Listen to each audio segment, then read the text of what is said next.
All right, ladies and gentlemen, back again, new week, Tuesday, September 17th. We are in it, right? Football season is rocking, NFL, college, a lot of stuff going on. We're in it as well, high school football, youth football. It is the season. We have a great guest on today. Coach Schuman will be with us momentarily. Jamy Bechler, guy wears a ton of hats. Author, podcast host, speaker, leadership consultant, former coach, athletic director, and I'll allow him to kind of give you his bio when he gets on here, and we'll bring him back as soon as coach gets on. But excited to have him on, get a different perspective in terms of what we normally talk about, youth sports in general, and all that kind of stuff. And there's coach. Coach, I'm just finishing up Jamie's bio a little bit. Like I said, he wears a lot of hats, extremely successful in what he does. But we're excited to have him. Yeah, and I mean he was he was he was he was a 3-time Letterman at college. Basketball, football, track. He was a college coach for a long time in basketball. Yep. He's had a lot of success. He's, like you said, athletic director, associate athletic director. So he's kind of seen it from multiple areas, which is really great. And obviously now as a motivational speaker and someone that really teaches leadership to others. I mean, I think someone who has that multiple perspective of being an athlete, being a coach, being an administrator kind of gives you a unique perspective when helping others lead and motivate, and speaks to colleges across the country, administrators and coaches to help them really get better at leadership. So without further ado, let's bring Jamie on. What's going on, Jamie? Hey guys, I appreciate you having me on. Now you said, Coach, that I was a 3-sport letter winner. There's 2 types of multi-sport athletes. There's Deion Sanders, Bo Jackson, and then there's people like me. So I was the guy. Deion and Bo Jackson coaches are fighting for. My coaches were fighting for me to be in the other sport full time. You're like, don't you want to go focus on that one or this one? You said I'm a multi-sport athlete. You really need to play fall ball if you want to get into this. So you might want to go do that. I went to college to play basketball, and I thought I was a hot shot recruit. Like I thought, because the coach did a great job of recruiting me, I thought I was the next whatever at their school. And I get there, and the first week on campus, there's this sign I see in the dorms that say the football team needs help. We've had a lot of injuries, all this kind of stuff. And I'm like, great, I'll play football too. And so I went and talked to my basketball coach. Coach, the football team needs me, coach. Football team needs me. Do you think I could play football this year as a freshman? And he's like, that meeting lasted less than 3 minutes. He said, Jamie, I think that'd be a great idea. Why don't you go play football? And when you're done, we'll come back and see how you do in basketball. And I was a snot-nosed 18-year-old. I didn't realize at the time and have the self-awareness that if I was any good of a recruit, there's no way he would have let me. There was no way he was letting you go do that. No, not at all. Funny. That is funny. That's real. That's great stuff. It's well, Hiram College, what is that? Is that an NAIA school? It's Division III. Oh, Division III. Okay. Yep. Okay. Our football team, we just went and watched them play the other night, and my wife and I talked, and they haven't had a winning season in 40 years. Okay. No way. So I only played 2 years of football, and we won 1 game. We squeaked it out, but we won 1 game when I was there. We were 1-19. I was the 3rd receiver on the team, which sounds good nowadays, but back then, that was really not a good thing back in those days. I think we had 7 fullbacks on our roster when I played. So we were not a 3-wide outfit there. And so the guy that started in front of me was my roommate. Actually, he was a transfer from Toledo, a Division I transfer. And so there were a lot of Saturdays I just wish I could have tied him up. Hey, Coach, I don't know where Ryan's maybe we should have another drink, buddy. Like, let's have another drink tonight. Yeah. Coach, I don't know where he's at. He said he was pretty mad. He didn't want to play anymore. I don't know. Coach. I don't know. That is funny. That's so funny. it's interesting listening to and it's funny. It's a place that I never really knew of. But I obviously, mean, I think that's a lot of those Division threes, Well, right? Like there are so you've many of probably them out schools. there. you've Ohio, probably heard of Mount Union.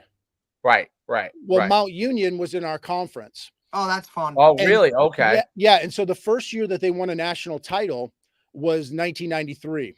Right. And I was a sophomore on our team then, and they hadn't won a national title. We go to Mount Union to play. I'm on the kickoff team, and I'm on contain, which means I'm not very good.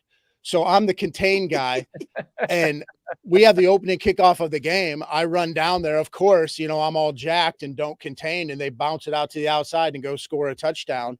And that gives them the confidence to beat us 50-0, which then gives them the confidence to keep winning a national title. So you're welcome, there you Mount go. Union, for that You're dynasty. welcome, Mount Union. You should. I hope they sent you a ring. They should have. I saw their quarterback last year. Last year, I saw their quarterback from that team. We were both speaking at the Hall of Fame NFL or the Pro Football Hall of Fame luncheon club. We were both speaking there.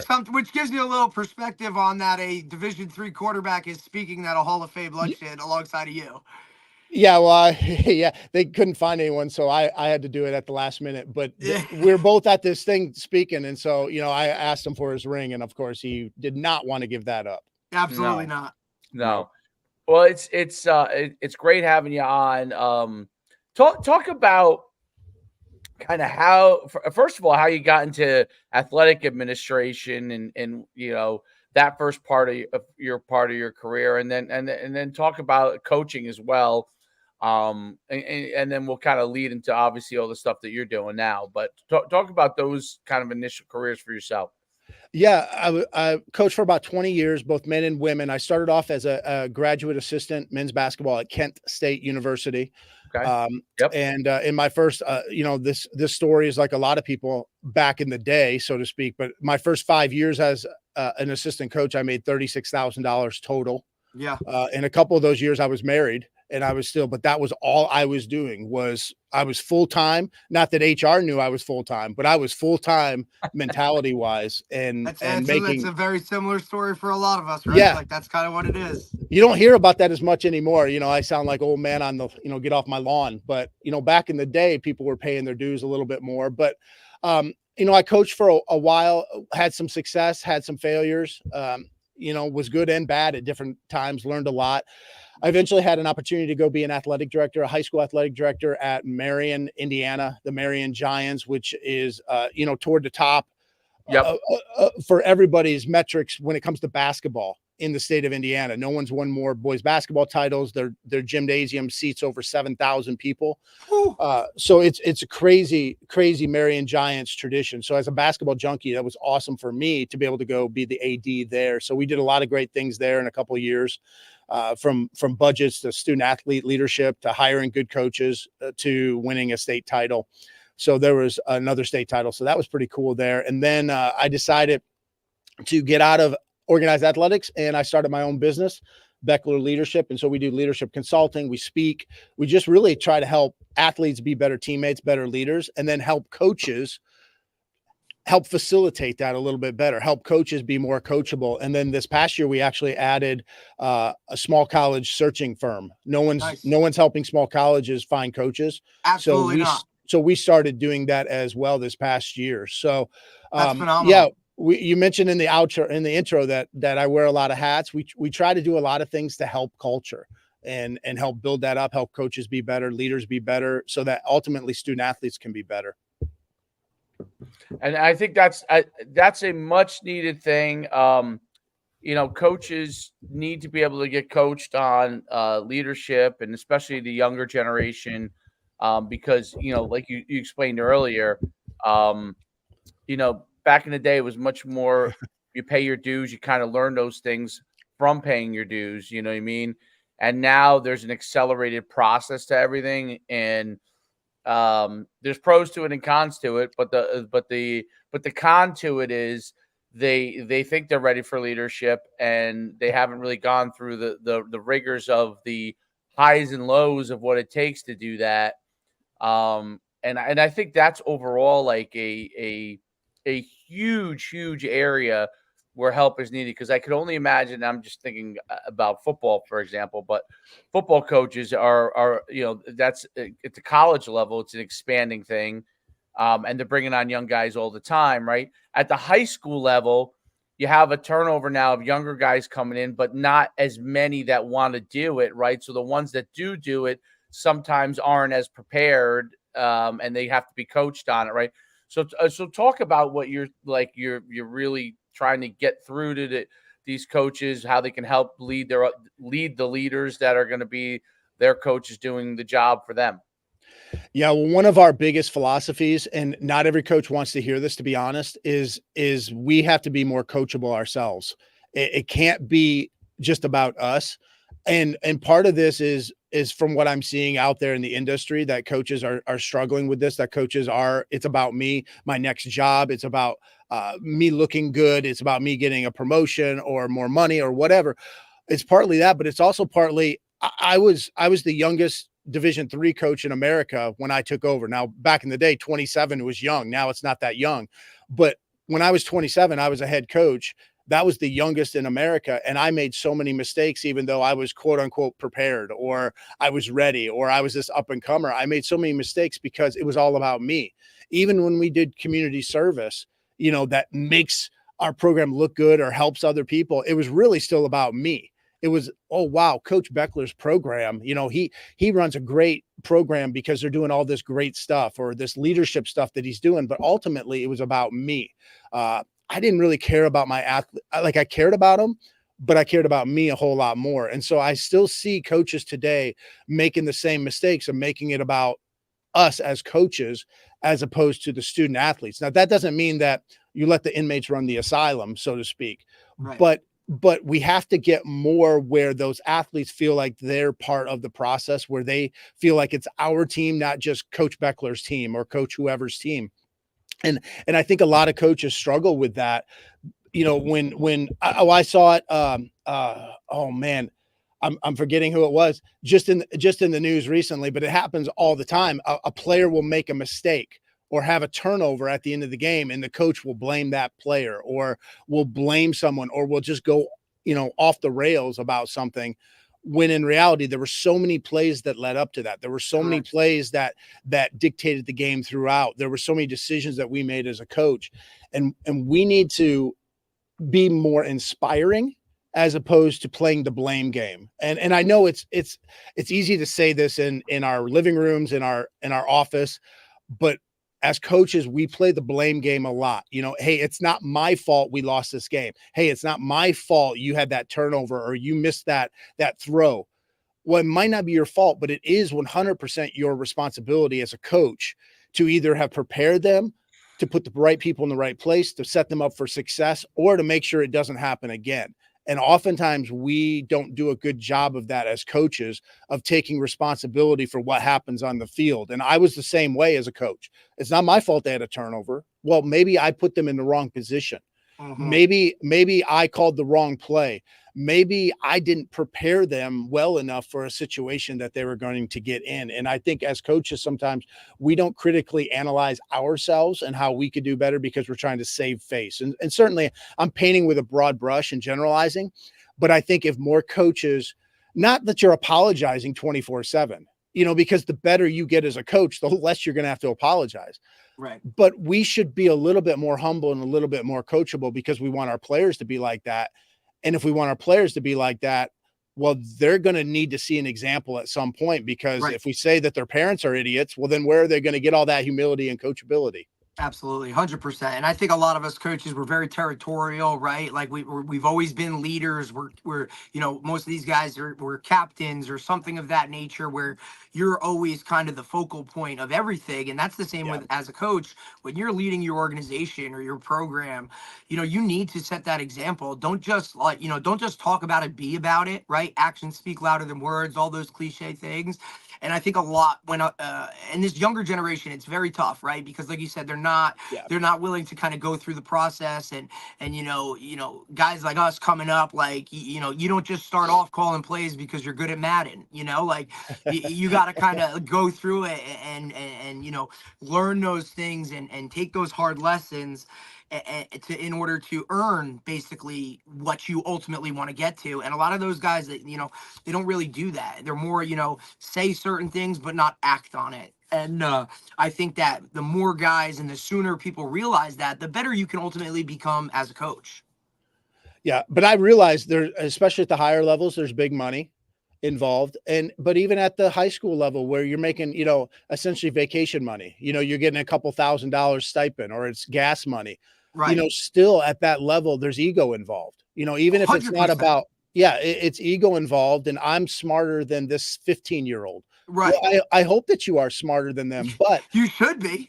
yeah, you should be. You should be one of the smartest people in that stadium every day, or especially on Friday nights. But the thing is, your knowledge and how smart you are doesn't inspire a 15 or a 16-year-old who's going through, so many issues in life, or they have egos also. So we've got to find ways as coaches to inspire our athletes to run through that wall that we say athletes don't do anymore. Well, some of them will if they're inspired. And, this is dating myself, but that old movie, Ferris Bueller's Day Off, where you have that teacher. Yeah, it is a great movie. But, you have that teacher who's like anyone, Bueller.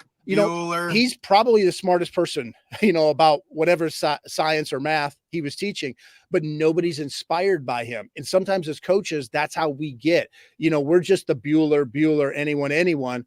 Our athletes aren't listening to us because, we know what we're talking about, but we're not inspiring them to go out there. And especially the kids that maybe don't have that star role, we're constantly asking them to sacrifice, the team, but then we're not praising them, when they do. Yeah. We're not praising that wide receiver when, it's a run play and he gets down in a stance, just like it would be a pass play for him, or he tightens up his gloves just like it's going to be a pass play for him, or he runs and gets that safety to bite. And that frees up that next level for the running back. We don't praise those people enough when they do those little things. And then we bang our head against the wall. Well, why doesn't that wide receiver go hard on a run play? Or why doesn't that offensive lineman do X, Y, or Z? Well, it's because they don't get praised enough. Right. And kids need that. Unfortunately, especially now this generation with the instant gratification and all those kind of things. And I think it's really something, it's phenomenal that you brought this point up because, we really, my team in general, we've kind of taken this approach where, those scout team guys are their most important players on that team. If they're not willing to go out there and basically get their head bashed in by the starters every single week, and then have to go play a JV game on Monday, and then, hey, you got to show up on Tuesday and we're right back to practice. Like, you don't get a day of just working out. You got to go back. I think those guys, when they feel like, and that's why football is the ultimate team game, right? It's like you're asking 100%. 11 guys to do something, and majority of those guys, you're not getting your name in the headlines when you do it, right? It's those other guys that you rely on to make you and ultimately the team be successful. That's where the praise needs to come in, especially even more so. And Dave can attest to it because he coaches his son's 10U team or 9U team at the moment, where those younger kids really are they're trying to feel it out. And do I really want to do this sport? And if you want to help those kids continue and play that sport for longer than just 1 year, then everybody needs to get praised. Everybody needs to understand that you don't have to be the superstar. You can still be that guy and have a high level of success. And ultimately, when we win together, like, we've all won. And I think that's, especially at the younger levels as a middle school coach or a high school coach, where these kids really need a lot of that in order to just be successful at everything. They got 1,000 other things going on, right? Like, praise them for the little things that they do when ultimately they don't have to be doing them. Yeah, it's hard because, especially my first couple of years as a head coach, as a basketball coach, I'm not going to pat you on the back for blocking out. I'm not going to pat you on the back for running the floor hard. That's what you're supposed to do. Well, that's true. That's what they're supposed to do. But they also don't want to do that. Like, they don't want to do that kind of stuff. And so we've got to find ways to encourage them to do it, to inspire them to do it, but to point out, hey, this is now obviously you can't pat them on the back for every little thing that they do right. I mean, you can't do that, but boy, you can't go too long without praising somebody. Find some reason, catch them being good. Find a reason to praise That's them. your job as a coach. Or, hey, your assistant coaches, hey, I want you to watch so-and-so today. He's been doing a pretty good job. Let me know when he does something good. Or, hey, good cop, bad cop, right? Like I thought Dave and I had, when we coached together, we had an excellent, kind of unspoken, hey, you're the good cop with this guy, I'll be the bad cop with this guy, or I'll be the bad cop, right? Where they were always getting some type of praise, whether it was the starting quarterback, or whether it was the dude that had to help with the water, or the chain gang on, or help him hold the chains on Monday. Everybody has a role, and football, when you have a team of 50, 60, 75 guys on a team, and you're constantly worrying about this and this, delegate as that head coach. Hey, let me know if so and so does good today, or hey, who do you feel like was a guy at practice today that we can talk about that isn't the guy we would normally talk about. I think that stuff's really important. And you may have to go a lot longer in your practice or your game finding that one thing to say about little Jalen. He's been a screw up the whole practice, but then you catch him handing some water to some guys, or helping out the trainer, or he was cheering for something. Picking up a piece of trash that he didn't have to pick up. Like, you might have to wait a long time for some kids, because some kids are screwballs. But you can ultimately find something. And it doesn't matter to these kids. It doesn't matter how big, how small. Ultimately, for majority of them, a little something goes a very, very, very long way. Because unfortunately in society, like, they're not getting that at all times, right? Like, they're not just getting that, especially where they're kind of searching for it or trying to feel it out. I think that's extremely, that should be what's on the top of a lot of guys' lists, and it's really not.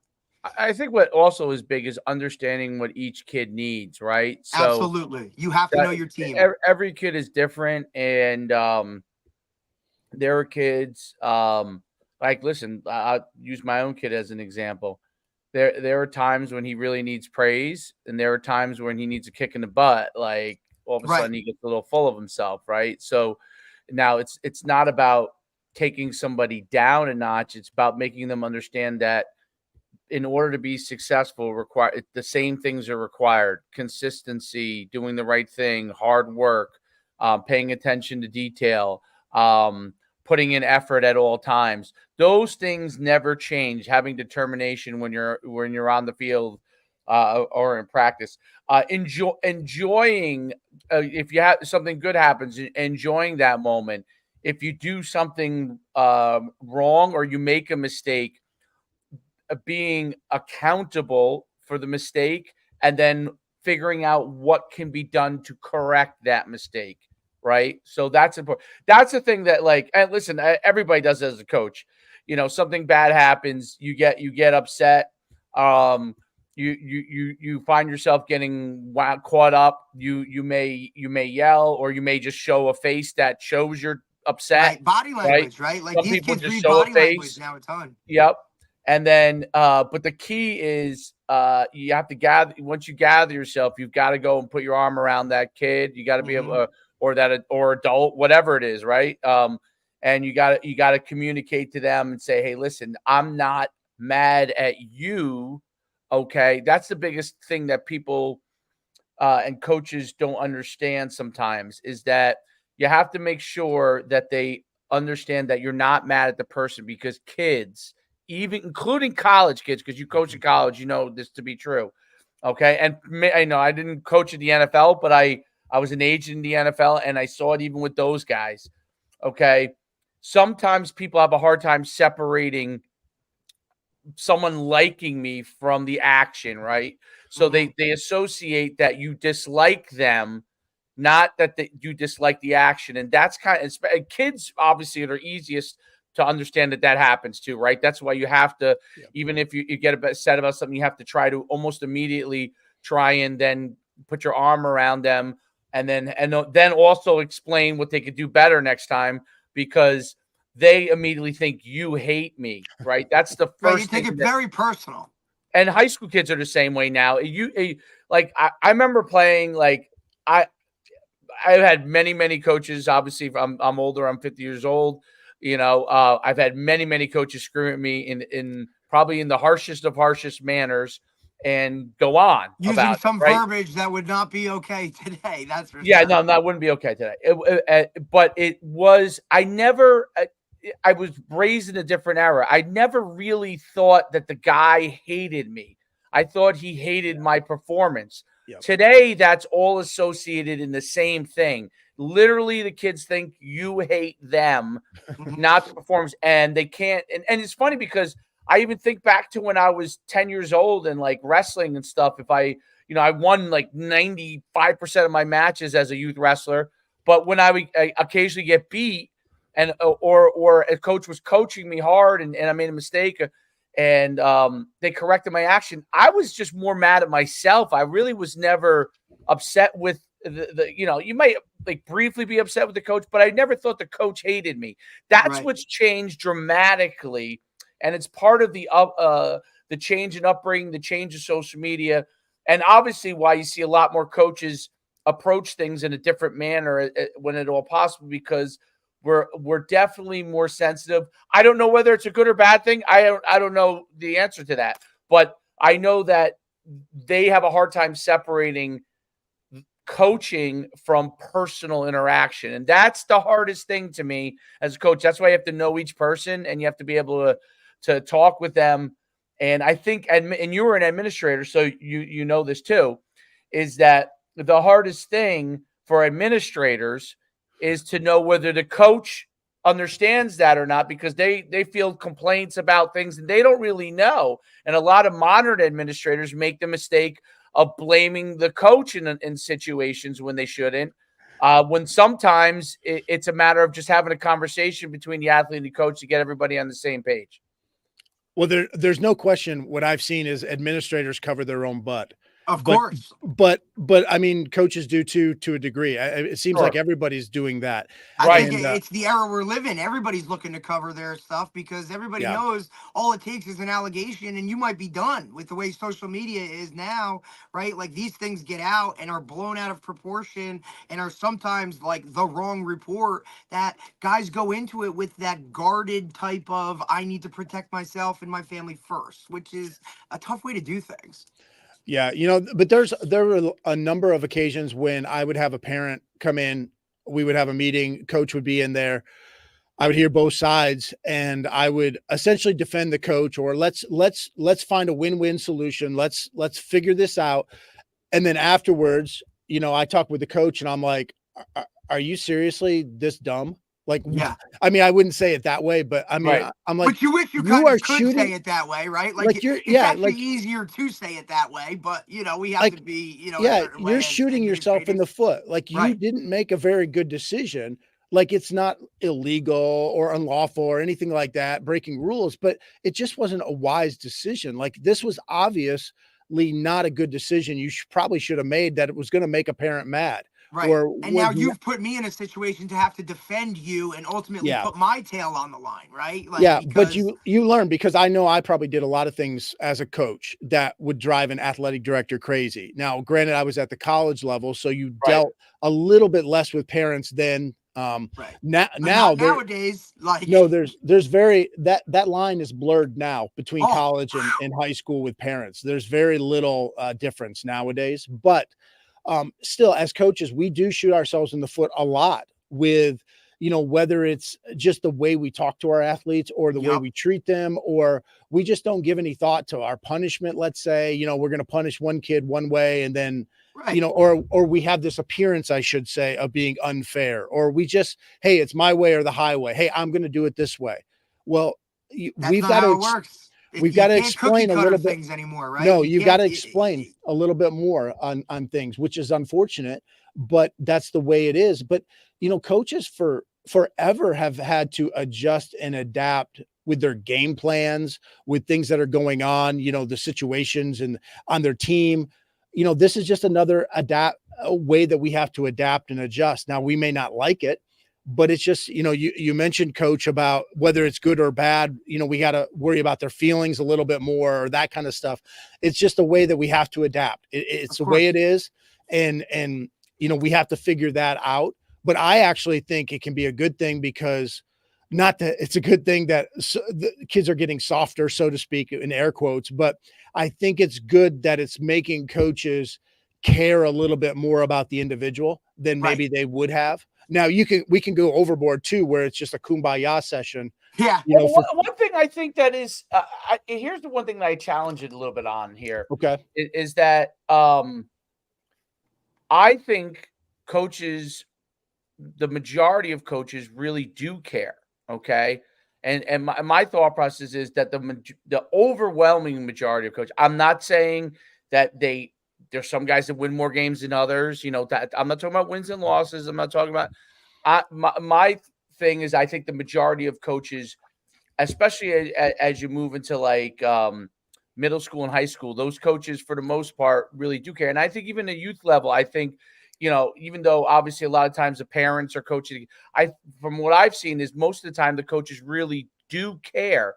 The issue on the one thing I want to challenge you on is the difference is the old school coaches had a different way of showing it, and that way will not apply today because people will not understand that. The second thing is, and I'm curious though, because you mentioned fairness. My personal belief is that there's absolutely nothing fair about life. Okay. Now you try to give everybody an opportunity to showcase themselves and to give them an opportunity to be evaluated. But like if I'll use it, two wide receivers could be very, very close in ability, but I see this guy as being better than this guy, right? And if me and Derek looked at two guys that were pretty close, okay, and I'm going to use this as an example. Derek is 5 foot, 5'9", 5'10"? Thank you. Or 5'5", all right, say 5'8"? Yeah, well, in cleats, 5'8" in cleats. We're good. 5'8" cleats. Okay, I'm 6'1", okay, and me and Derek would probably agree that this is probably the way a lot of it goes. He's gonna lean a little bit more if two guys are equal to a guy that he sees a little bit more in his own image, and I'm gonna lean a little bit more to a guy that I see in my own image. It doesn't mean I'm right and he's wrong. It doesn't mean he's right and I'm wrong. It means that you kind of have, if their performance is fairly close. Now, is that fair, quote unquote? Not necessarily, right? But it's how the subjective world, and I always say to people all the time in sports is, this is the unfortunate thing about a lot of team sports. And I played both team sports, football, and I did individual sports, track, right? Track and field, there is no such thing as you have to be fair. There's a stopwatch, and the guy who finishes first in the fastest time is the winner, right? Everybody starts with the same gun. And there's a very, very few instances other than someone getting disqualified for something that fairness is really an issue. Team sports is very different than that because there's a lot of ways that people see things that are different. Like I might like X quarterback because of these skill sets. Another person might like X quarterback for these sets. Like if you were to take two pros, you got Lamar Jackson and you have Aaron Rodgers, right? Two totally different quarterbacks. It would both excellent in their own right, okay? But if I'm Coach A and I prefer this, then that guy's my quarterback. If I'm Coach B and I prefer this, then this guy's my quarterback, right? And you see that all the time. And that to me is a tough thing for parents to understand. Very, very, very difficult for parents to understand.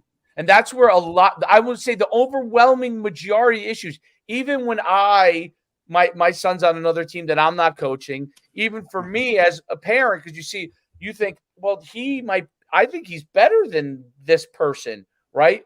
But the coach may not see it exactly that way. He may be looking at other skill sets that are not the skill sets that I value. So talk a little bit about that, because I think that's an important thing, because a lot of parents and coaches listen to our stuff. It's an important thing for people to really understand kind of how that works. What's your thoughts on that? Great points. I don't disagree with you on any of those points.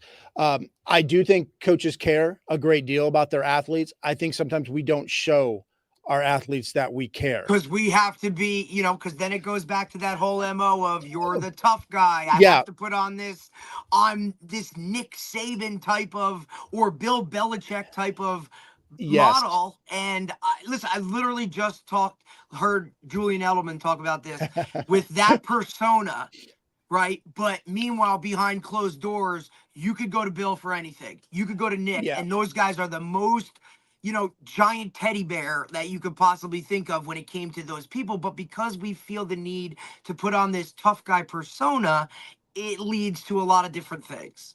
Yeah. And I'm not saying the tough guy persona is good or bad. I'm not Right. saying any of that, but, take even in basketball, the legendary coach, Bob Knight. Oh, come on. You're going to have a hard time finding any of his players you're going to only find a handful of players that didn't like him. Almost Right. all of his players are going to say he cared about them a great deal. But to the public, or the perception was he didn't treat players very well. Now he didn't coach the way I would have coached, Right. but his players loved him. They knew that he cared about them. Right. I think it's important for our athletes to know that we care about them. And sometimes we don't show that very well. But in terms of coach, what you're talking about fairness, yeah, I made the statement earlier on about that's not fair, and then I kind of backtracked. The appearance of failure, the Right. appearance of fairness. I think that's more important because it's hard to be fair because life's not fair in almost every way. But the appearance of failure to a teenager sometimes, Oh, yeah. they struggle with that. And it doesn't mean, once again, that you're going to stroke their ego for 2 hours a day. And you've got to walk around on eggshells, worried about what they feel all the time. But you do have to have a little bit more communication than maybe we would have had 15, 20 years ago with our athletes to help them maybe understand a little bit more about what goes into the decision-making process for different things. We know that they're not going to agree a lot of times, but if we can just open their eyes up to a little bit more, then we're probably doing. Because right now, most coaches take the approach of, well, this is the way it's going to be. And they don't extrapolate that a little bit further. Either one, on the front end, they don't clarify their expectations. Yes. And sometimes we might say, well, we told them this. Well, we told them this How did one you tell time. them that? Or we did it in such a way that I understood, but did that 16-year-old understand? So we need to set those expectations clear enough so that those teenagers understand. Secondly, we need to then let our actions be aligned with what we just said. Yes. And oftentimes we're not doing that either. Our actions betray our words. We're a little inconsistent or even hypocritical with what we say. Mhm. But then third thing is we've got to have those lines of communication open a little bit. So, and you mentioned it, football, there's a lot of decisions we make as coaches that are not measurable. You mentioned it, coach, in track. In track, everything's measurable. Yeah. In football, it's Not really so hard much. to measure who's a better blocker from the wide receiver position. Right. Like you can make up measurables, but at the end of the day, they're not objective. Correct. At the end of the day, it's our feeling. I trust you as a blocking wide receiver a lot more than I trust this other kid. Well, that's hard to measure, and it's hard to tell a parent that kind of stuff. And Absolutely. so the lines of communication have to be really open, where we're almost educating parents, we're educating the kid, and we're giving them hope that, hey, if you can do this a little bit more, you're going to earn my trust a little bit more. Now, that's tough because, once again, none of this is factual. None of this is objective. But some of this is going to be, hey, Derek, the trust isn't just, you got to show me you're a better blocker. Blocking has a lot of trust involved. And so you're going to earn my trust by coming a little bit early for practice, paying more attention. In these other drills, you're putting forth your effort. You're not the first one to leave, or you're not, X, Y, or Z. You're going to earn our trust in a lot of different ways, because how you do anything is how you do everything. How Correct. you do everything is how you do anything. So it's not just on these 2 blocking drills that we did today in practice that earns my trust, because blocking is a trust thing all In general. because your other all the other players are trusting you that you're going to do your job, because then it affects them, good or bad. And so everything you do is earning trust. Now, that's a lot easier for me to say right now than it is to actually do it and to get a teenager to buy into that or to take ownership into that. But the more you can educate them and help them, and then catch them being good when they do something that earns your trust. So I don't know if that totally answers your question, Coach. No, it does. So, well, like Dave, okay. and I always equate it to this, right, Jamie? Like, it's the same thing. Hey, do good in school, right? If I can't trust that you can sit in a classroom, pay attention for 45 minutes, 90 minutes, whatever that time schedule is, how am I supposed to trust you or put you in a position to earn that trust? Like, I'm not even going to put you on the field if I can't trust that you can sit in a classroom and do what you're supposed to do, because now I put you on the field. How am I supposed to trust you on 3rd and 10 when we need to know what we're doing, right? Or things of that related to that stuff. In general, right? Generally speaking. Generally speaking. And if you put it into those terms where it's not just football stuff, now, okay, well, hey, do you hold the door open? Like little things like that, like those little, hey, do you, we told you to always have a pair of, sneakers in your locker in case we need to go inside. Do you have them with you? Like those little things all lead up to your opportunity to earn that trust, right? Like it starts way before we even step on the field or strap up our chin straps. Hey, I've told you how many times that the knee pads have to cover your knees. Like, why are we consistently out here having referees tell us we can't do this or do that? Like those little things. Oh, but coach, I got away with it. That's not the point, right? That's not the point. Set yourself up to earn that trust. I think so. I think one of the things I think you bring a really good point about is the parameters that need to be kind of outlined to them. And there's two things I think are really interesting, because this is a really interesting topic. And that's why it was great to have you on, because this is something that I think a lot of these topics need to be explored more in depth. I think we do a poor job overall in sports in exploring these things, because they really do matter, right? It really is a discussion of like, what works here, what works there, but parameters, you're right. So when Derek's talking about, doing well in class, right? Okay, well, if you're a 2.5 student, I need you to try to get to a 3. We think 3.0. If you're a 3.0 student, your goal should be get to a 3.5, right? That tells me that you're putting in extra work. Because if you're naturally really smart, like let's, you have kids like this. You coach a kid in high school, he's smart enough to get a 3.0 without doing a whole lot, right? Well, it doesn't mean he's trustworthy though, because if he's getting away with something there, he may be getting away with something on the field or cutting a corner there. But if he's smart, if he's a 3.0 kid and he works and gets to a 3.5, that's probably the right parameter. It's the same parameter for a guy who's a 2.5, maybe naturally, and works to get to a 3.0. Those guys are basically equivalent because they may have different levels of intellectual learning, but they're both working harder to be successful. And I think you're right about those kind of parameters. Now, what does become difficult, and obviously the higher level you go, I would bet my bottom dollar many more of these things are put in place. If you go to Division I level in football, they have 10 people putting these things in place. The head coach sets it up, and everybody else executes it, right? When you go towards the lower levels in high school and youth, which is really what sets the stage for what you're going to have when you get those guys at the higher levels. I think that's the hard thing. And until I started coaching youth, like I was in high school and I'd work with pro guys and elite players, I kind of understood that process. As I worked my way down, that process becomes much more difficult. And the parents, so you have a large pool of athletes at the bottom. And as you're moving up, those are obviously the better athletes, the ones that get it. They may get it without you ever having to tell them to get it, or they may have parents that are super involved with making sure they get it.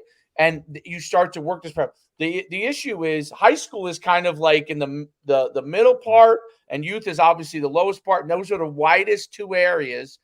And those areas, I think, have been very, very difficult for a lot of coaches. And that's where a lot of good coaches and caring coaches have jumped out.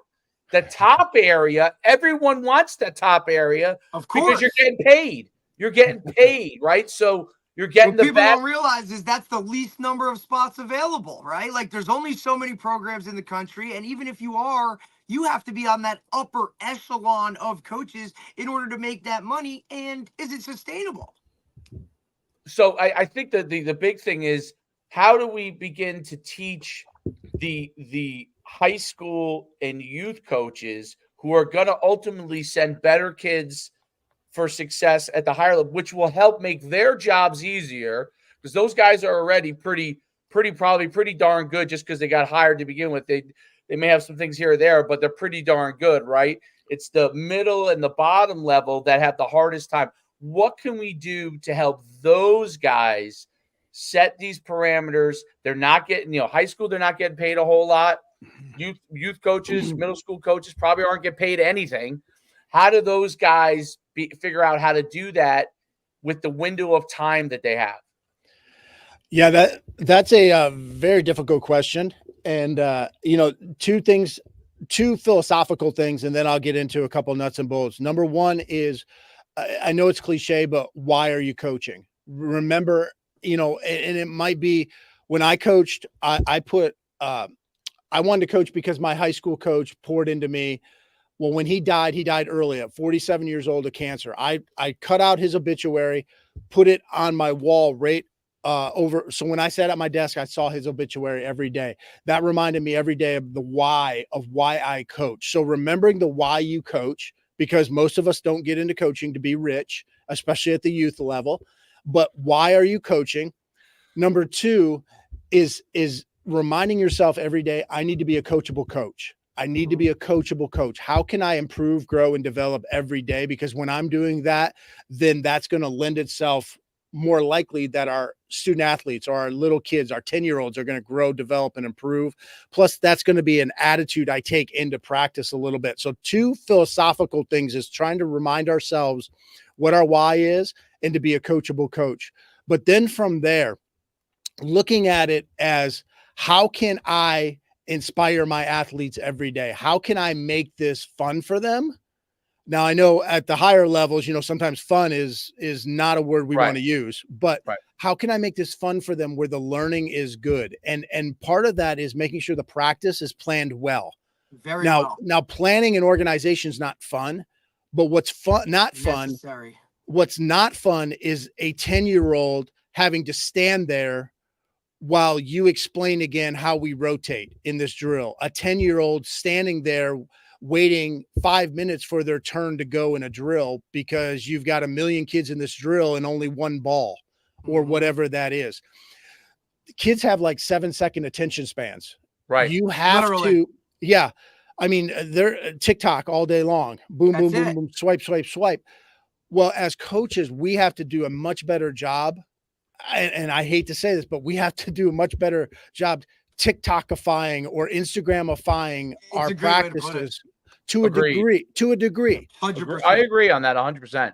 And in order to do that, we have to be prepared and more organized with what we're going to do. If it's just me at practice, or if I have 4 other volunteers or whatever it is, we have to be more prepared so that the students, so that these kids, teenagers or 10-year-olds, they don't wander off with their mindset. Because we'll say all the time, well, these kids, their focus is terrible. They're not committed. They're not this, they're not that. Right. Well, we're not helping them with that.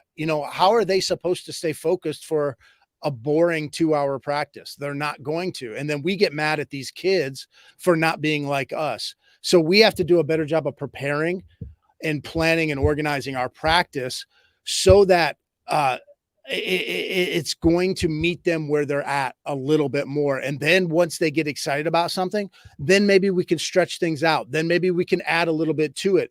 But we're because then they're all in and they're plugged in for even longer, right? And I kind of say, it's the same thing. Like, look, guys, like I'm not going to keep you. You give them the whole look. We got to be plugged in for 20 minutes and then we're going to go whatever, right? But as a coach, like you said, it's all in the preparation and it's also in knowing your team. Certain teams last longer in terms of that stuff. Or if you make it more interesting or creative, or you kind of meet them halfway in terms of where it is. Like, I'll give you a great example, right? So my high school team, the old day of, these kids love technology. Anything technology is like what they're dialed into, right? So, the days of, hey, scout team, hold up a card, look at this, gets monotonous after a while. So we invested in a company, and this is a shout out, no free shout outs here, right?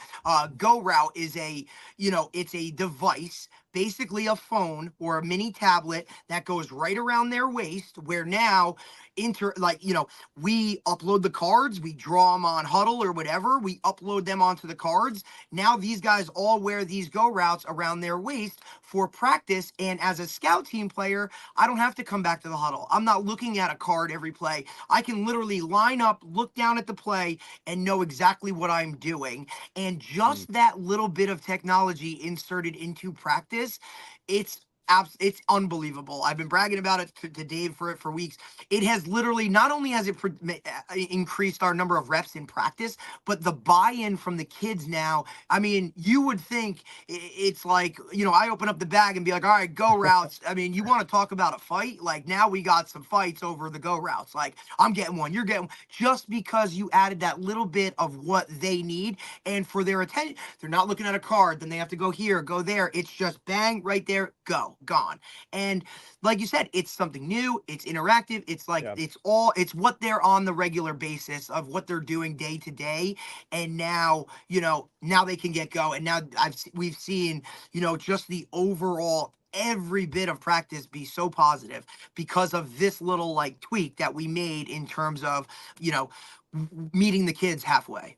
Well, you'll need to clip out that and send it to Go Route and see if they'll use it, right, up Dave? some We'll money. take that sponsorship. We need them as a sponsor. There we go. Absolutely. But you can also, and this gets, this is not as easy to do at the younger levels, but Dave's in it. Like 9U, he's in it. Yeah, but you can ask them for their feedback. You can get them where they take ownership in a drill. Hey, and it can start off, hey, we're going to do this blocking drill. We're going to do a blocking drill today. Which of our blocking drills would you like to do today? And you ask 5 of your kids or 6 of your kids, and then they're excited because you're doing the drill that they requested or something like that. And I'm speaking in generalities, and you could put your own spin on it. But if you can get their feedback on something and then you're doing what they said to do or asked 100%. To do, they could even make up something. Now that's at the higher level where they're making something up, or you ask them for the names of a play or they name the drill. Right. They name like we allow our guys to make the signals. Like, it's little things like that. Hey, this is, hey, I can tell you instances too, like a young kids this is with young kids and but like their favorite tackling drill is this thing we call shake and bake.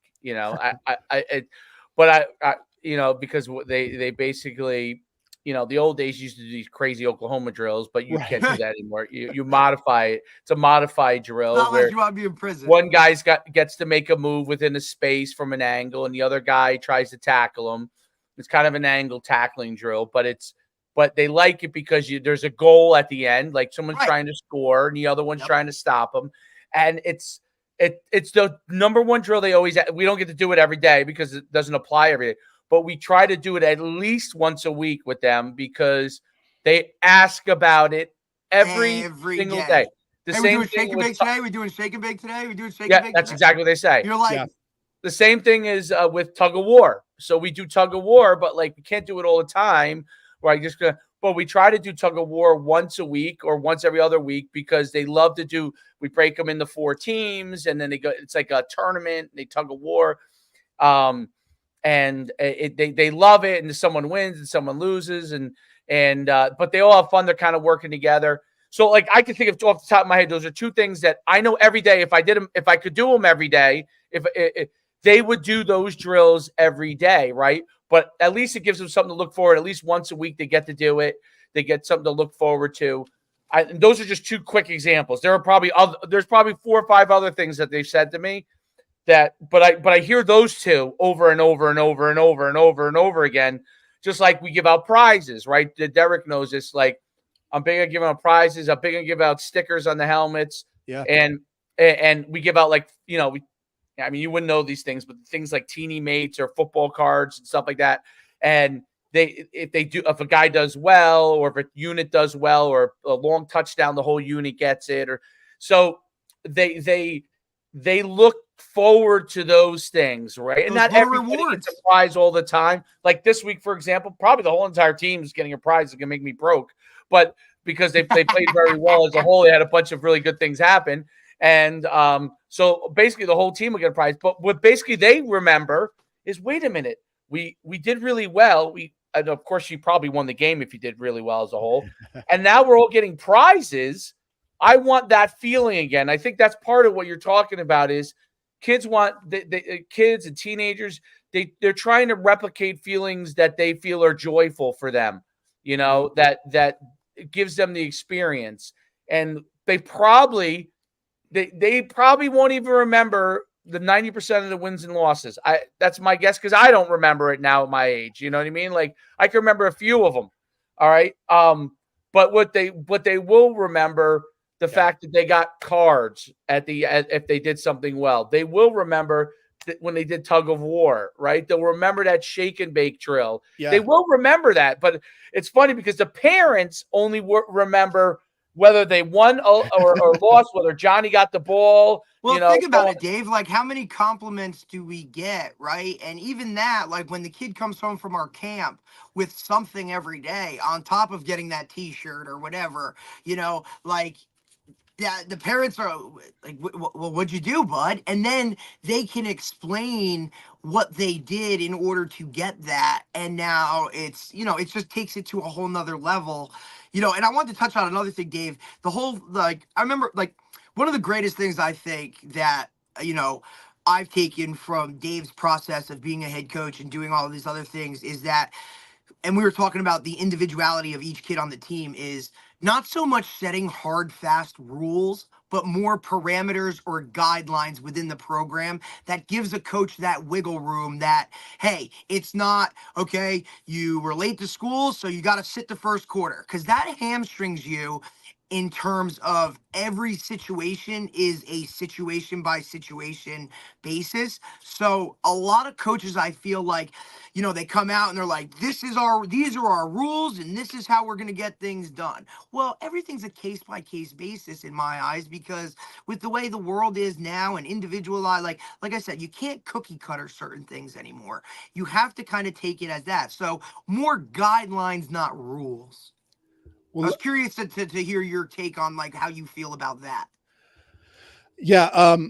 In general, especially coming from an athletic director standpoint. Yeah, the higher level you go, I definitely think the less rules you should have. Well, that's what I'm speaking in terms of, I'm not talking, I'm not going to give my 6-year-olds like, right, like whatever. Like, I am, because now you got guys all over. Right. No, but I was one of these guys that when, in my first head coaching job, I mean, my rule book looked like the NFL, or like a Bible. It looked like the Bible or the NCAA rule book. It was crazy big, and I painted myself in a corner so many times. Yeah. By the end of my coaching career, I mean, you could pretty much put on a Post-it note what our rules were. And little things. And I know this doesn't affect you guys quite as much, but at the college level, like, I didn't end up having rules that were school rules or like laws. Like, no, that's different. College is a totally different beast. No, but a lot of times we might, and this could be interpreted different ways, or you could take your own approach to this, but like, I shouldn't have to put on the rules, don't drink and drive. Now that's definitely something you shouldn't be doing, but that's a legal thing. Or I didn't want to be toward the end of my career, I didn't want to be the enforcer of school rules. Right. Necessarily. So, but here's the thing with the rules. The rules, I think we should always be focused on teaching and helping them get better and setting them up for success whenever possible, not enabling them necessarily. But here's what I mean. We know, let's say it's 15 minutes before practice and a kid is struggling to get to practice sometimes. Well, this is more at the college level. You'd have someone go back to their dorm and drag them or find them. But let's put it into high school football terms. A lot of times you have a Saturday morning film session, or just we're going to get together and do some stretching, kind of wind down from the Friday night game, let's say. Well, maybe you have a bunch of kids that are poor or don't have cars or don't have really weight. Right. You have some freshmen. Struggle. Yeah. Some of that ahead of time. Yes, you do. At least you definitely should. If you are setting yourself up. We do things as coaches that set our kids up for failure sometimes. And now Will might say, well, and certainly I'm painting with a broad brush because not every coach does this, but we may say, well, they got to step up. They got to figure out a way to get there. Or teammates, you guys got to figure out how to get each other there. That's great and all on the surface, but it may just be, I have to go to Jalen and be like, hey, Jalen, I know you're neighbors with Jawan. Yeah. Can you pick up? Jawan and Chris are your neighbors and they're bad. They may, their parents, work. They're not going to be able to get, could you bring them, or you go to Jalen's mom or Jalen's dad. You start facilitating ways. So you think about ways that kids could break rules, and you start facilitating ways to keep them from breaking those rules or getting themselves in trouble. You set them up for success a little bit more. Now, I know there's a fine line between doing that kind of stuff and enabling them. It might be a text message where, all right, you don't have to remind Jalen of something because Jalen always does what's right, but you do have to remind Jimmy and Ray about something, so you text them a reminder where you didn't text everybody else. Okay, well, that's unfair. Well, no, that's just helping them out, giving them a little bit more help. And I see this all the time. And I know this is going off the rule thing, but we see this all the time at the end of a practice. Maybe you run them. Maybe you do some conditioning at the end of practice. They're dead tired, or maybe they're mad because, it's 90 degrees out and you were yelling at them. Then you made them run. They got their hands on their knees. They're breathing, trying to get their last grasp of air. And you give them 3 or 4 reminders, hey, these are the announcements, or, hey, remember to do this, remember to do that. Right. They're not going to remember that because they're dead tired. They're not listening. And then you hold them accountable. Well, we like accountability, but did you do anything from that practice to the next day when a paper was due or something was due to remind them of something?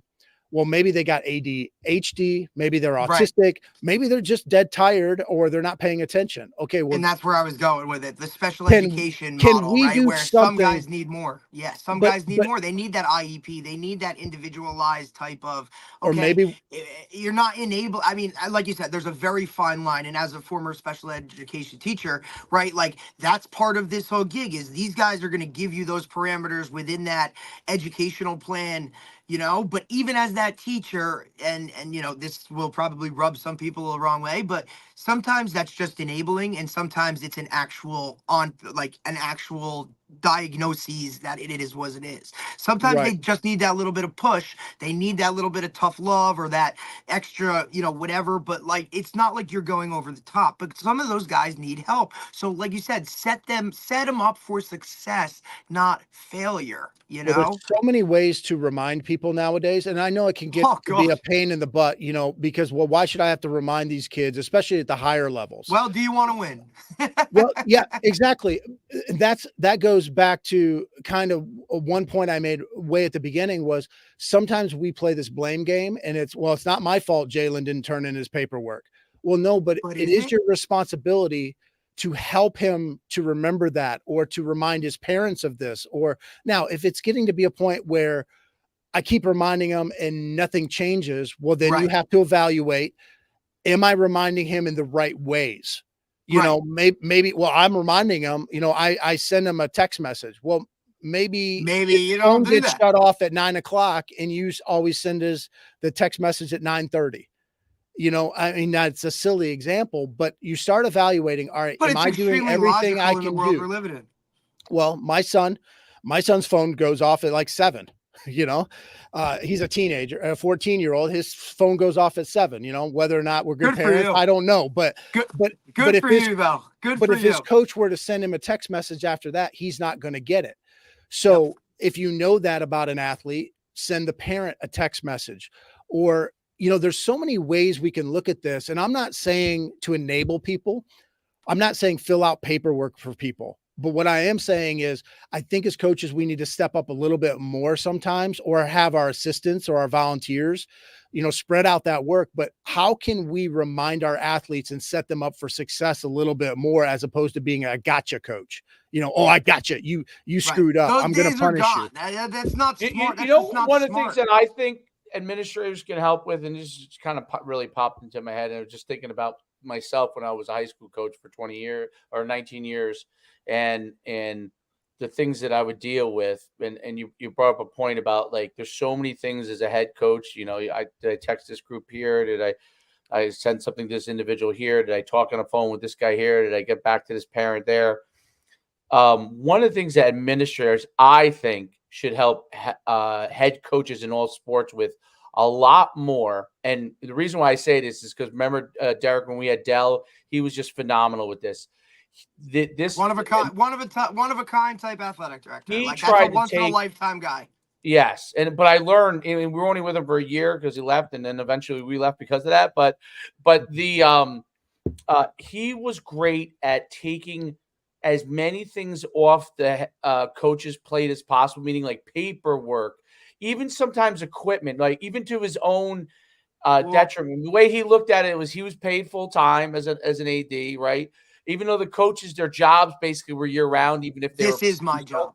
He tried to take away as much of as possible and made you the helper, as opposed to making you the person who has to gather it all up. Like, and he had a great perspective because he was a coach for a long time. So he always used to say, like, because I asked him one time, I said, like, you really do a lot more, and it was kind of like, hey, I just try to handle everything that annoyed me as a head coach, right? So as my job here, it's to make you focus on your team, your players, and those things that were those little bit extra, or those,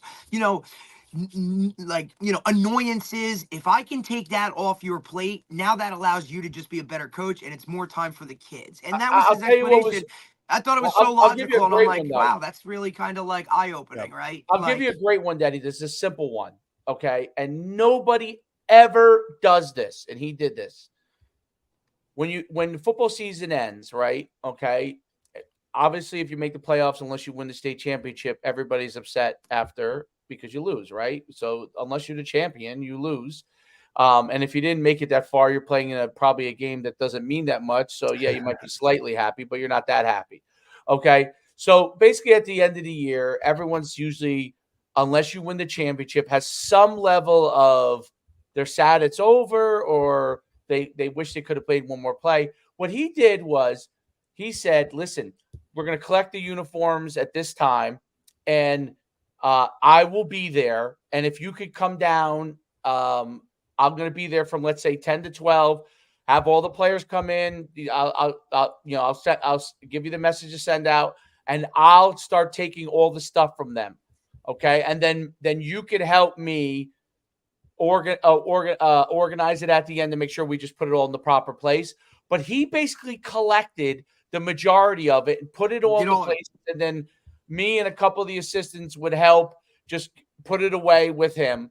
And he took that off the plate. Whereas usually what happens for a head coach, and this is all sports true, mostly, but usually what happens in high school is the season ends, and either right away, what I used to do to try to so you didn't have to have a huge headache, you would have these piles set up, and everybody puts their stuff in a pile, and everybody is basically really upset, and they're putting their stuff in a pile. It's a big mess, and then you and your coaching staff has to go put this away. It's the end of the season, and you don't really know where to go with it, right? Because you're waiting for the athletic director to tell you the next day where you can put it.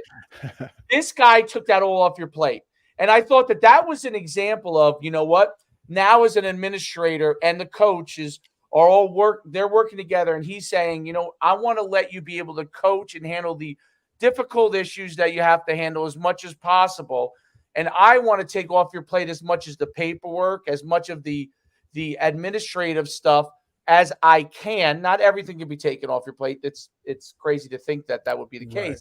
But he would take so much off your plate, and he would just let you know, okay, hey, here's the list of the guys that haven't gotten their stuff in for physicals, right? And all they got to do is come down to my secretary, give it to her. She'll go through it, and she'll tell them, right?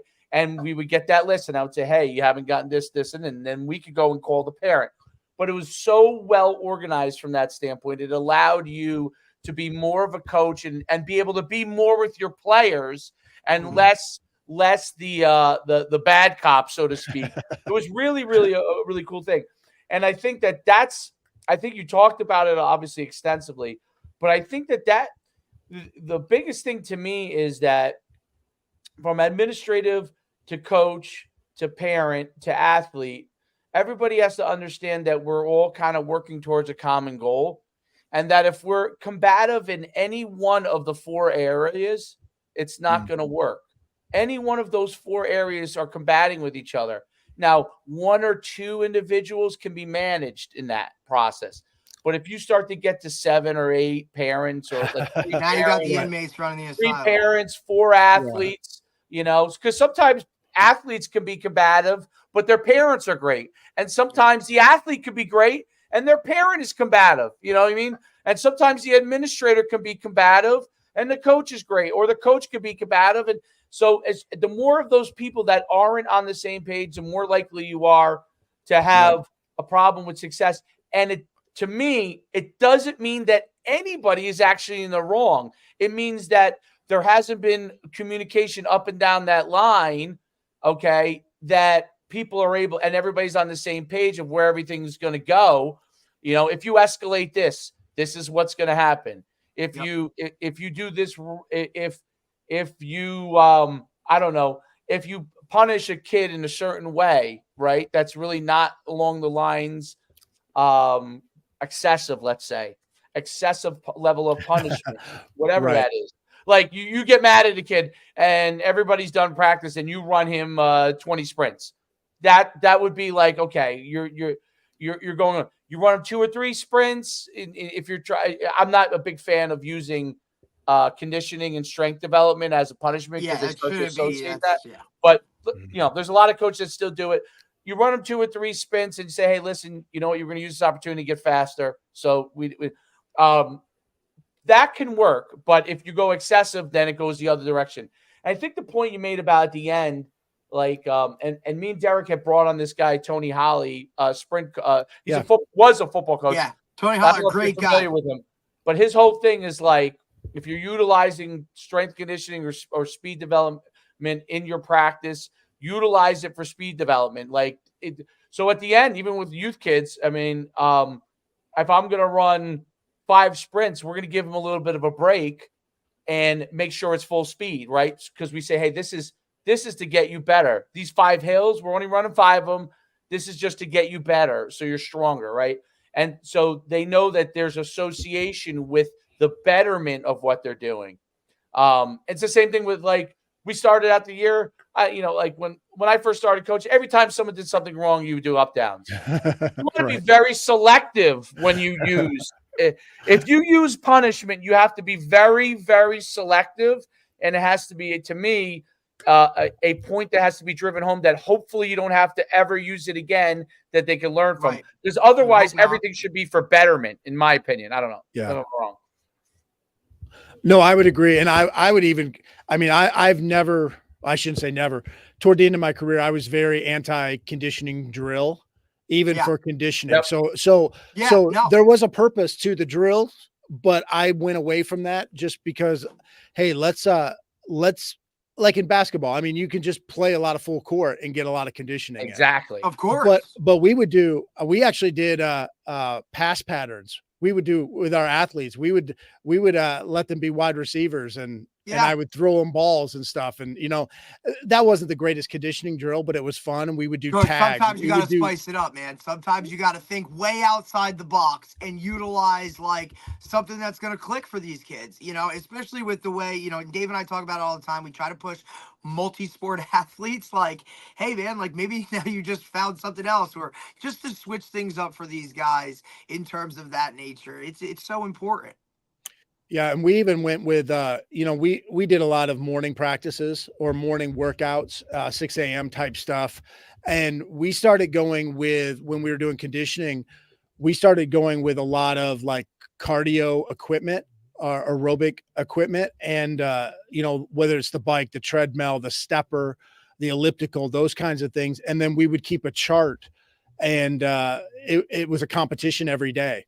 Well, that's the other part. When you put things on a board, right? And now you're ranking guys or first, second, third. And then we'd always took it a step further and been like, hey, you do this, you get a t-shirt. You do this, you get gloves. Yeah. You do this, you get a towel. Like that reward system, say what you want about it, but when kids know they're gonna get something and they see a finish line or something of that nature, when you put their names up there, man, it changes the way they do things. Yeah, we did.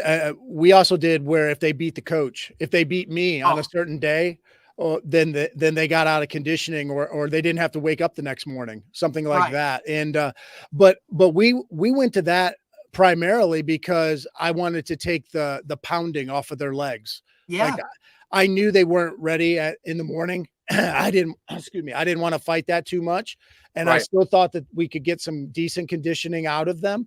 It wasn't going to be as perfect as running. I know that, but I figured, hey, it's going to take less pounding, and they might enjoy it a little bit more. They can listen to their earbuds, and they're still competing for times. They're still that makes sense. Hey, I know what the record is. I know what this week's record is, or last week's record is on the elliptical machine or the stepper machine or whatever. And I'm going to try to beat that today. And if nothing else, I'm going to beat coach today, so I don't have to come tomorrow morning. Right. No, there's no doubt about it. And those solutions are so. I mean, I guess. Well, I would think that if you keep pitching colleges and high schools and across America, you probably have endless business as long as they got the capital to be able to bring you in. You know what I mean? But it to me is a thing that it's this forum of discussion to get to solutions that are.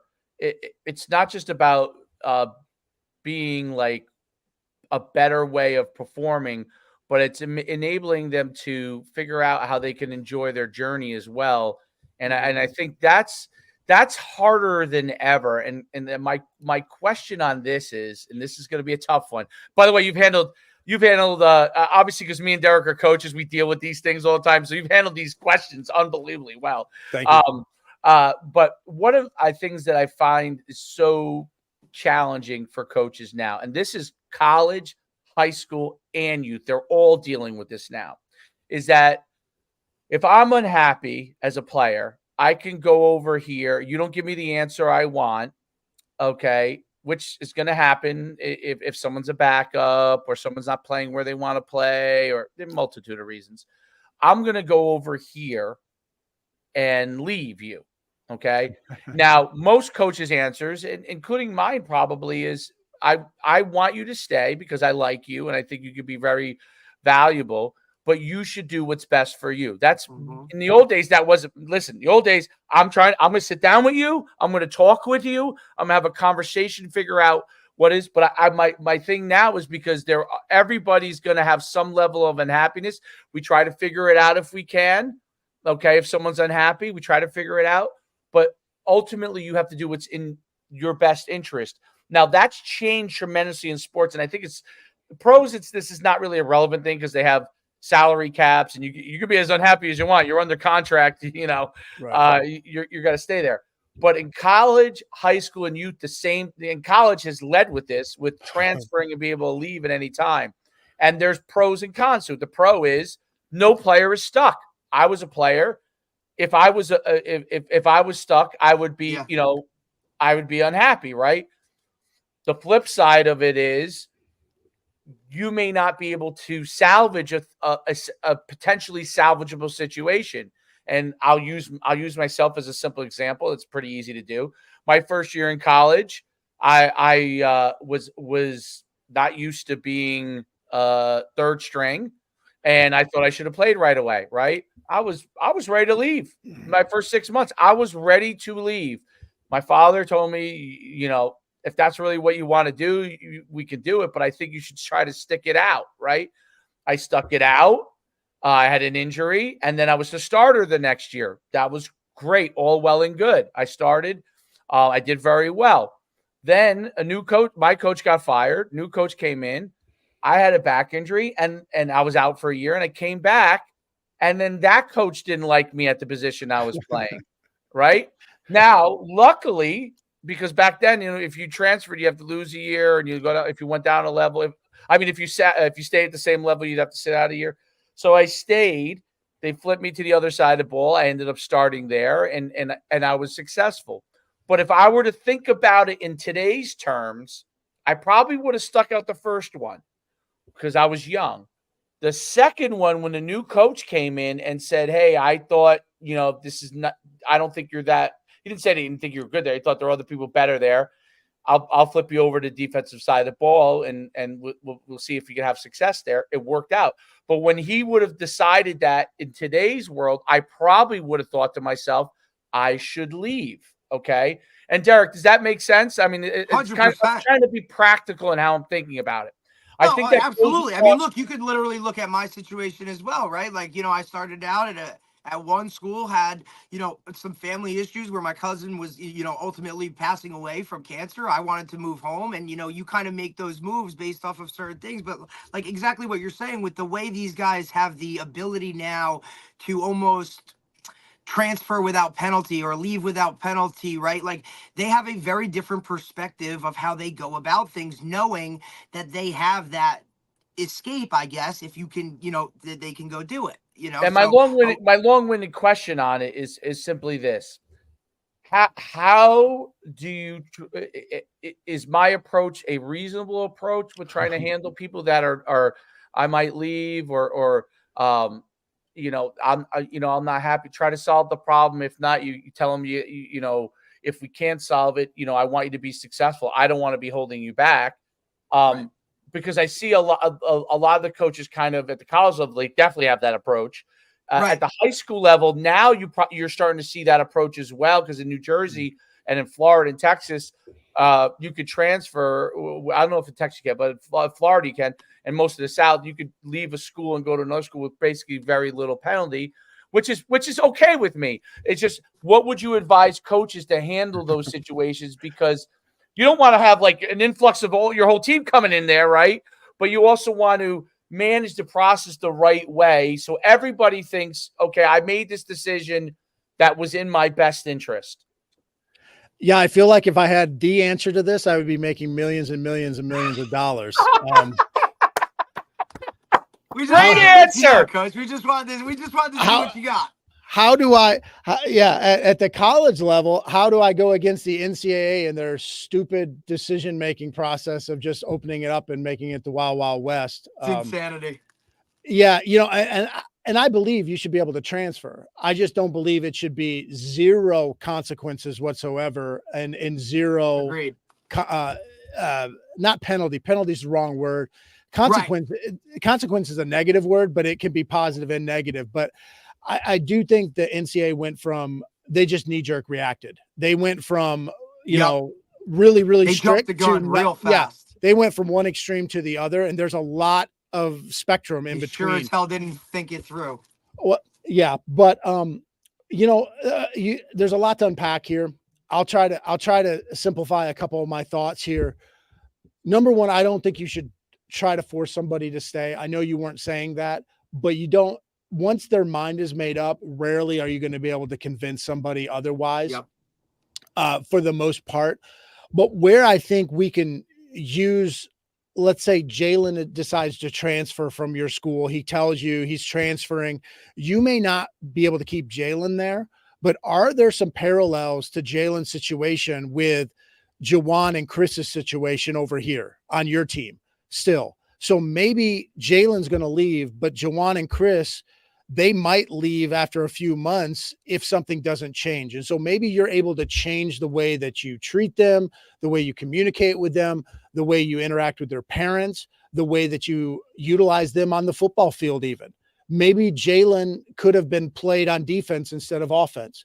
Maybe, he was I know I'm simplifying, or I'm using maybe a specific example, but maybe he was a running quarterback. Well, but he sat the bench, but he could have been in the slot, or he could have been, one of your guys in the wing T or something. I know I'm going off a little bit, but could No, you no, have it makes utilized him a sense. So little you're bit? understanding. So you're not going to keep Jalen in your program, but maybe the lessons from Jalen leaving get you thinking, it gets your mind percolating, and it helps with the way that you handle Jawan and Chris and what you're going to have to deal with them 4 months from now or a year from now. Maybe you can use those lessons. There's some parallels there. The other thing is, with your athlete leaving, let's say, all it might do too, you don't want to force them to stay or try to convince them to stay, but it may not be something where it's a foregone conclusion that they are going to leave. So not that you give into their demands less necessarily, not that they hold you hostage, but it might be just some simple things of, you know what, I was never able to, I kept getting suspended for these 8 a.m. Saturday practices. Let's use a specific example that may or may not ever happen, but I couldn't ever make it. You guys knew I couldn't have made it. Well, maybe you can make a 9 a.m. practice instead. Maybe there's something that you can compromise on. Once again, not letting the inmates run the asylum, but you never know with these kids and their parents. It might just be one straw that broke the camel's back. And maybe you don't totally give in, but maybe you look and say, you know what, I can adjust something. If I adjusted this, well, it's no big deal to make it a 9 o'clock practice instead, let's say. Or, you know what, maybe I can have someone come pick you up, or maybe you have a ride issue. We never know. Sometimes just one thing that we say to a kid turns them off and they remember that. Or maybe it's just one event that happened. And I'm not saying, once again, I really want to make this clear. I'm not saying we give into their demands, but sometimes things are so trivial. There's little trivial things that can get in someone's brain and they just can't get past that. And maybe if you could nip that in the bud ahead of time, or retroactively or whatever, be like, you know what, I think we could change this. I think we could do something a little bit differently on this. And I don't know what that could be for your program or anyone else's program, but there might be something. So if you could get to the root of why they are leaving, it just might be that they're playing time and you can't change their playing time. But it could be, you know what? Have you ever thought about playing on defense? Or have you ever thought X, Y, or Z? Would that be something you would consider? And if you have a good relationship with them, if you've been depositing into their emotional bank account, you may be able to make a withdrawal that doesn't make them stay for the rest of their career, but it might make them give you one more week, or it might make them give you 2 more weeks. Or the season goes better for them. And then, it's they might possible. move on they might move on anyway, but at least they walk away saying, you know what, all right, he's not able to solve my issue, but the guy tried to make it the best experience that he could. And I think you're right about that. That's a very, very great perspective on it, because I do think those are among the most very, very, it's the most difficult thing of all, right? Because I do believe there's a trickle down, like, people can say whatever they want, but when it happens, once college see, when they did that in college, they did it really to try and help the players, right? Like the mindset of why they did it was not negative. Okay. It was actually positive as to why they didn't want players to be stuck. They didn't, but what basically happened was it had a huge effect, obviously, in the college ranks, but it has, I think, an even larger effect as you move down, because what people look and watch on TV is what they think the world should be when it comes to them in their smaller experiences. If Johnny, who's the greatest player in the state of Wisconsin, is unhappy at the University of Wisconsin, okay, and I don't like what's going on in my little town or my high school, then I should find another thing. And sometimes they're right. Sometimes they're right. Okay. Sometimes I say sometimes, and this happens in college a lot of times, but sometimes there is no solution. I think this guy's ahead of you, and I can't solve that for you. I can't Yeah. really solve that. I Yeah. want you to do the best you can. I'm going to try and figure out a solution. If we can't solve it the way that we all think is the best way for you, and the best way for the team, okay, then you have my blessing to do whatever you need to do. You know what I mean? Because ultimately we want you to be. Our goal is for you to be successful, and if that's with us, fantastic. If that's with somebody else, fantastic. That's the way I look at it. You know what I mean? It's like, because ultimately I want you to be successful, and it's not always that me or our team or this college or what can get you there, but we want you to get there. It just may not be with us. I think that's always a fair thing, and I think that the way coaches should always handle it is, if somebody is truly unhappy and no matter what you do and you can't get them to where, even listen, even when they're great and they say, yeah, let's try to figure it out. You try to figure it out. It just doesn't get there. And they say, ultimately, I want to move on. And, the best thing I think you could say to them is, hey, listen, I want you to be successful. So when you go to this next place, whatever this place is, do the best you can and try to be successful there. But a lot of times what happens is people are unsuccessful because they think they're doing all the things that are necessary, but they don't. And that's the thing that I'm not going to ask you to answer that question, because I don't know the answer to that question. And any answer you give, there's probably a counter to it. But when you talked about the parameters, I think that's phenomenal. I think that that's a huge thing to help them understand that. And ultimately, you're the man in the mirror. Like, even when they're young kids, the parents can help them with this. Look in the mirror. Did I do everything I'm supposed to do? Okay. I did. Great. Then we need to figure, did I do everything I'm supposed to do? Well, I did all these things, but I didn't do these two things. Okay. Can we fix those two things? Yes. Great. Can we not fix those two things? No. Okay. Then we're limited to an extent as to what we're going to be able to do. And I think that ultimately there's a big thing in the home that is probably an underlying issue to all of this, which makes it harder on coaches, which makes it harder on athletes. And in the home, there's a lot of things now that pull parents in different directions that go way beyond just, are you a good parent? You know what I mean? Their job. Right. Most of the time, both parents, if you have two parents, they're both working. If you have one parent, that parent's probably working all the time, so they can't spend as much time with you, right?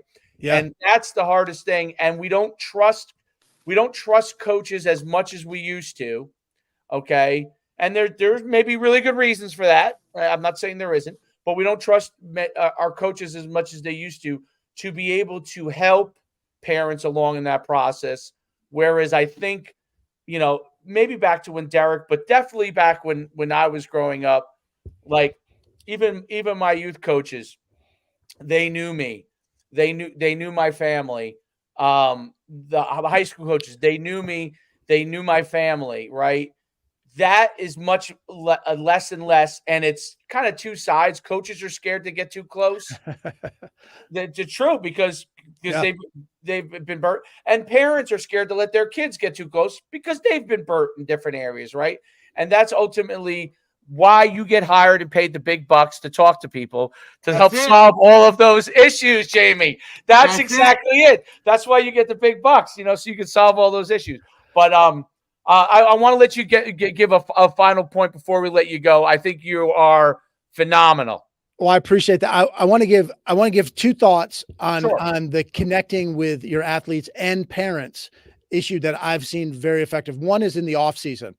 I think if you have a kid that, let's say, plays basketball, plays baseball, wrestles, Show up to their games, their matches, and not just to the ones that you like, not just the kids you like. This is a great time to melt the ice a little bit with the parents and the kids that maybe you don't have a great relationship with.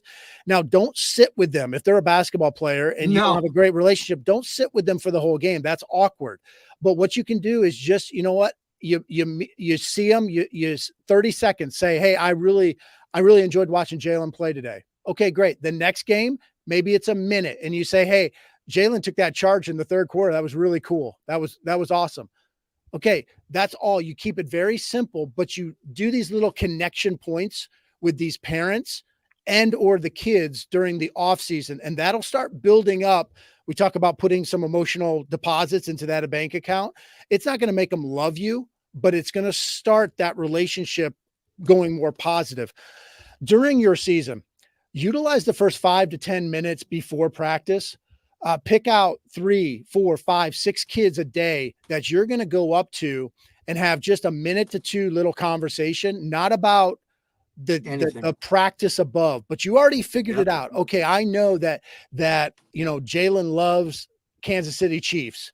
All right, I'm going to ask him about Patrick Mahomes. Or I know he loves, listening to Drake, and Drake's coming in concert soon. Hey, you going to that Drake concert or whatever.